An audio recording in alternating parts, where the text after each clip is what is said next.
All right, we're about half of the way through the unit here. Our cutting board's looking like it's getting filled up with vegetables. I bet you all feel a little bit healthier right now, I'm sure. We're going to work with the carrot. There's some freehand tools that I haven't really talked to you about just yet. And again, these are probably a little bit on the frustrating side in terms of figuring out what's going to happen. It takes a lot of mouse skills to be able to use the freehand tools, so it'll be interesting as you walk through this. Don't get frustrated. Take a deep breath and understand that at some point down the road, I'll probably show you an easier tool that you'll use for the most part. Understand something about Photoshop. They give you 15 different ways to do something. So the idea is this: although I'm showing you a good chunk of selection tools, understand that you're probably only going to use one or two of them that you like, and get used to knowing what each tool does, because each tool could help you do a specific job that another tool may not. So as you work through this next section, I would tell you from my experience, this is a frustrating section, so take a deep breath. If you need to rewind the video, go ahead and rewind it. It's not a big deal. You'll see me mess up too as well on the carrot. So let's grab the zoom tool, and we're going to zoom right in on the carrot.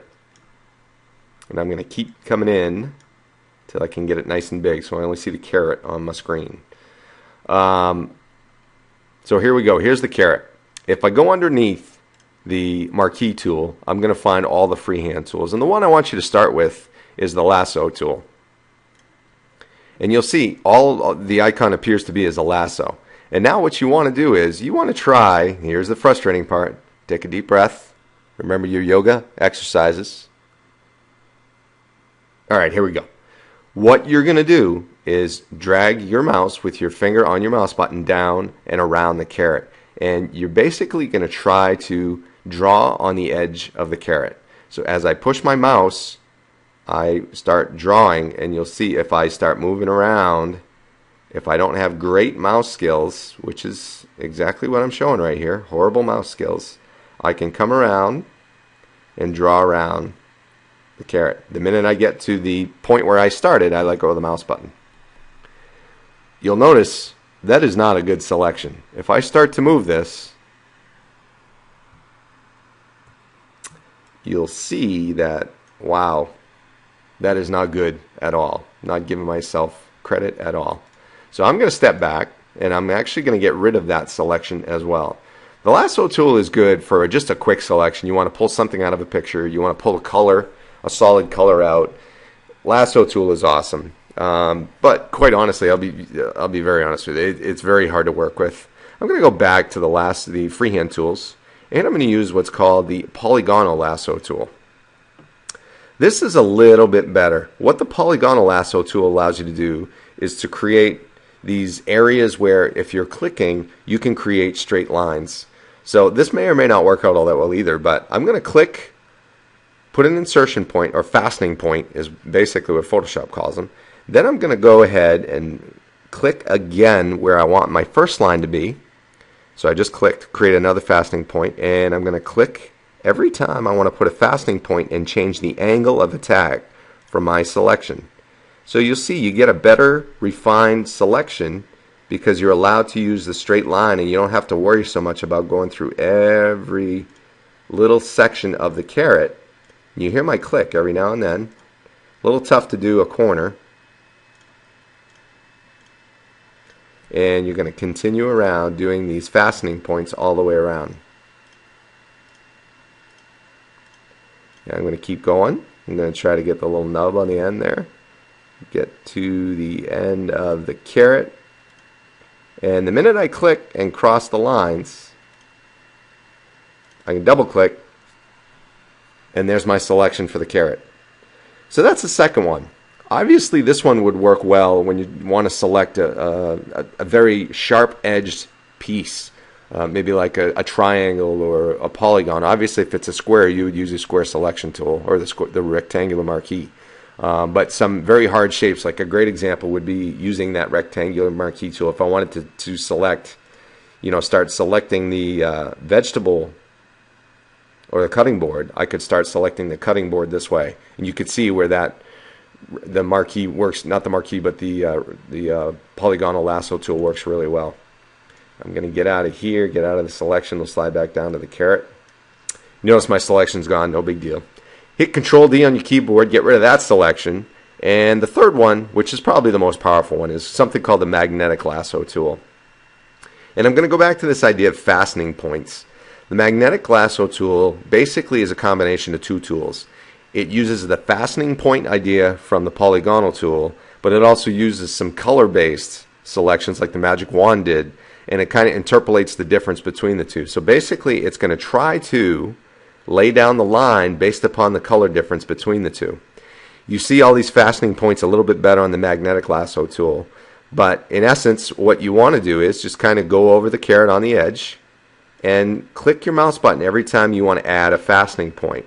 If you start to see the selection starts to go a little crazy, go ahead and click your mouse button and it'll give you a fastening point, and basically has to worry about only the information in between the fastening points. So I'm going to kind of zip around this caret pretty quickly with the magnetic lasso tool. So I can select the caret.